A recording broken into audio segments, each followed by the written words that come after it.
আসসালামু আলাইকুম, আমি রুকসানা পারভিন স্বাগতম জানাচ্ছি আরও একটি নতুন ব্লগ দেখার জন্য। আজ ২৬শে মার্চ মহান স্বাধীনতা দিবস।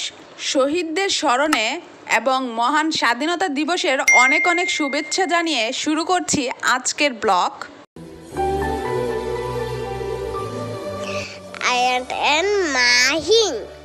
আসসালামু আলাইকুম, আবারও সবাইকে মহান স্বাধীনতা দিবসের শুভেচ্ছা জানিয়ে ব্লগটা শুরু করছি। এই তো আমরা সবাই রেডি হয়ে বসে আছি, আর আয়নের বাবা রেডি হচ্ছে এখনও। আসলে আমরা সবাই রেডি হওয়ার পর আয়নের বাবা রেডি হওয়া শুরু করে আর কি। এই কারণে সব সময় আয়নের বাবাই লেটে রেডি হয়। আমরা সব সময় আয়নের বাবার আগে রেডি হয়ে বসে থাকি। রেডি হওয়ার পর তো আয়ান একদম জ্বালাতন শুরু করে দেয়, আব্বু আপনি এখনও রেডি হয়েছেন না, আপনি তাড়াতাড়ি রেডি হন, আমাদের লেট হয়ে যাচ্ছে। সাধারণত আয়নের বাবার জন্যই আমাদের সব সময় লেট হয়। এই তো দেখতেই পাচ্ছেন আয়ান হাতে পতাকা নিয়ে বসে আছে, আর একটা কাপড়ে মহান স্বাধীনতা দিবস লেখা একটা ব্রেসলেটের মতো সেটা নিয়ে বসে আছে, যে আয়নের বাবা আসলে এটা কপালে এবং গালে সবগুলো লাগিয়ে নিবে এই আর কি। এই তো আয়নের বাবা চলে এসেছে, এখন এগুলো লাগিয়ে নিবে। আর হচ্ছে প্রথম আয়ান কি লাগাতো, কিন্তু আয়ান ফালাফালি করে একদম ঘেমে আছে, যেহেতু পতাকাগুলো আঠার, তো ঘামা গালে কিন্তু লাগবে না, তাই প্রথমে মাহিনের গালে পতাকাগুলো লাগিয়ে নিচ্ছে, এরপর আয়ানের গালে পতাকাগুলো লাগিয়ে নিবে।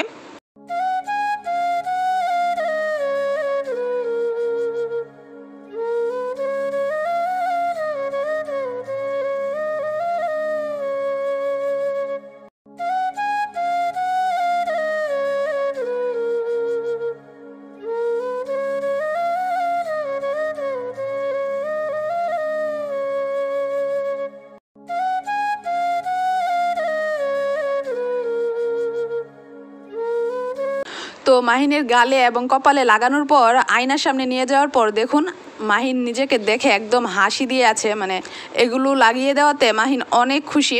এরপর এই তো আয়ানকে লাগিয়ে দিচ্ছে।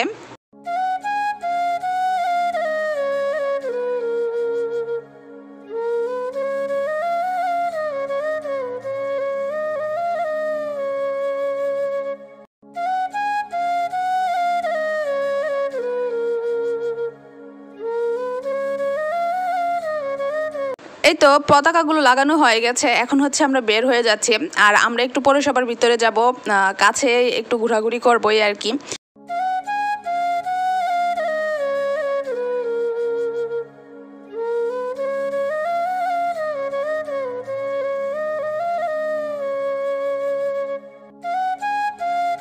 পৌরসভার ভিতরে আসলাম ঠিকই, কিন্তু কেউ নাই। ভেবেছিলাম যে হয়তো আজকে স্বাধীনতা দিবস উপলক্ষে কোনো অনুষ্ঠান হবে বা লোকজন থাকবে, কিন্তু কেউই নাই। তো পৌরসভার ভিতরে যে শহীদ মিনারটা আছে সেখানে আমরা একটু ঘোরাঘুরি করার চিন্তা ভাবনা করেছি আর কি। এছাড়া কসবার ভিতরে ঘোরার জায়গা নাই।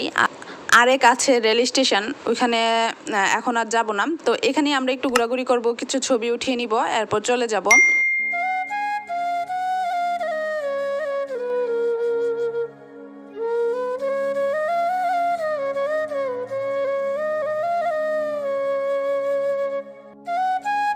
৩০ লক্ষেরও বেশি শহীদদের রক্তের বিনিময়ে আমরা আমাদের এই মহান স্বাধীন বাংলাদেশটি পেয়েছি। কথা রয়ে যায় এটাই যে বাংলাদেশটি কি আজও স্বাধীন, বাংলাদেশের মানুষগুলো কি আজও স্বাধীন, নাকি পরাধীনই রয়ে গিয়েছে। যাই হোক, সেসব বিষয়ে নাই গেলাম। আজকে আমাদের মহান স্বাধীনতা দিবস, সে আনন্দে আমরা আজকে দিনটা উদযাপন করি, এটাই। এরপরেই তো এখন কিছু ছবি উঠিয়ে নিলাম, এখন একটু ঘোরাঘুরি করে চলে যাব।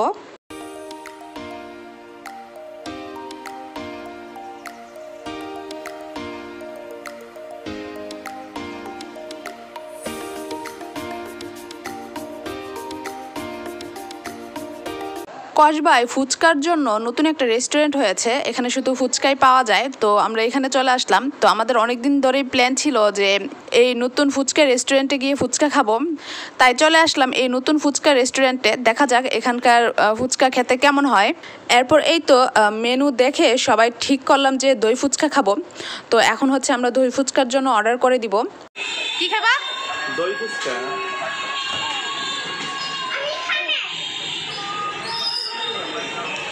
মাহিন, তুমি কি খাইবা? দই ফুচকা না মোটা?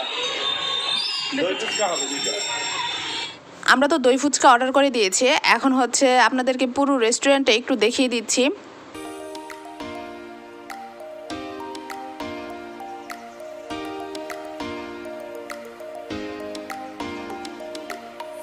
আর এদিকে হচ্ছে মাহিন এত জ্বালাতন করতেছে, কি বলবো, ও এক জায়গায় বসে থাকতেই চাচ্ছে না।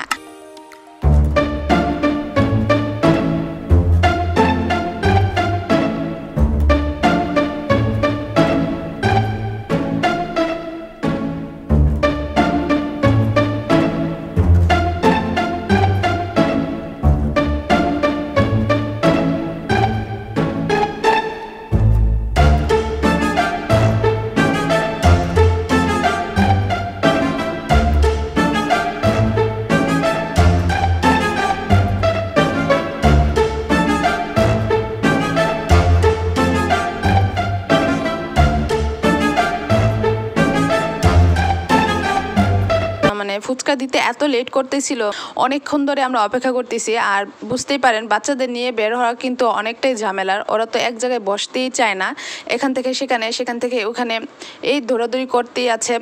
এরপরেই তো আয়নের বাবা ওদেরকে নিয়ে বারান্দায় এসে দাঁড়িয়েছে। তো বারান্দা থেকে আপনাদেরকে কসবার শহরটা দেখিয়ে দিচ্ছি। আর ওই যে নিচে টমগুলো দেখতে পাচ্ছেন, এখানেই কিন্তু আমরা এসে ফুচকা খাই।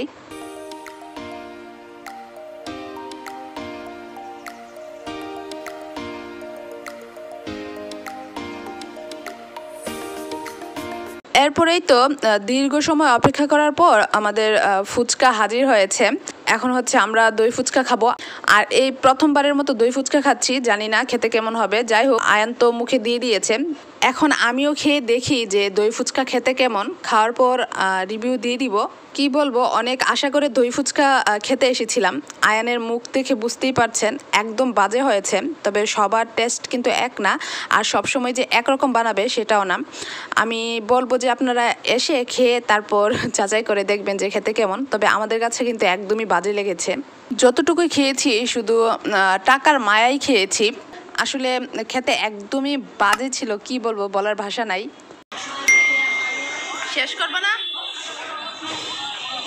ভাল লাগছে নি?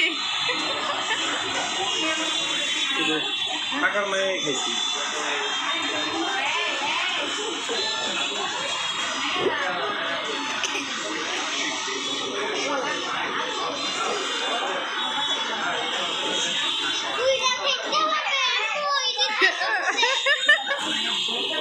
সম্ভব না।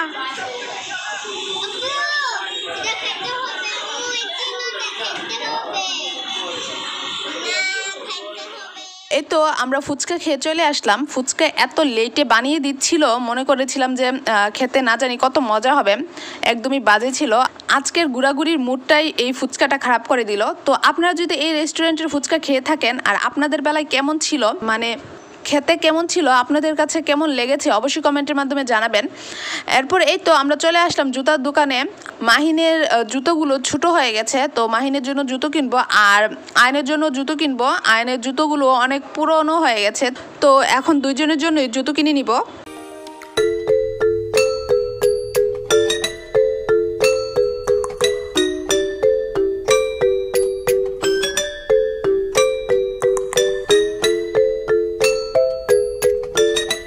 ছোট বাচ্চাদের নিয়ে বাইরে বের হওয়াটা কিন্তু অনেক ঝামেলার। মাহিন তো মাহিনের বাবাকে জ্বালাতন করে একদম শেষ করে দিচ্ছে। আয়নের বাবা তো বারবার বলছিল আমি আর তোমাদেরকে নিয়ে বের হব না। মাহিন এখন একটু বড় হয়েছে আর দুষ্ট হয়েছে।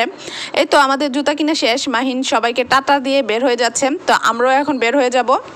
এই আর কি, এখন হচ্ছে আমরা বাসায় চলে যাব। এই ছিল আজকের মহান স্বাধীনতা দিবসের ব্লগটা কেমন লেগেছে অবশ্যই কমেন্টের মাধ্যমে জানাবেন। ভালো লাগলে অবশ্যই একটা লাইক দিয়ে দিবেন। এরকম নিত্য নতুন আরও ব্লগের আপডেট পেতে চ্যানেলটি সাবস্ক্রাইব করে পাশেই থাকবেন। আজকে তাহলে সবার সুস্থতা কামনা করে বিদায় নিচ্ছি। সবাই খুব ভালো থাকবেন। আল্লাহ হাফেজ। আল্লাহ হাফেজ।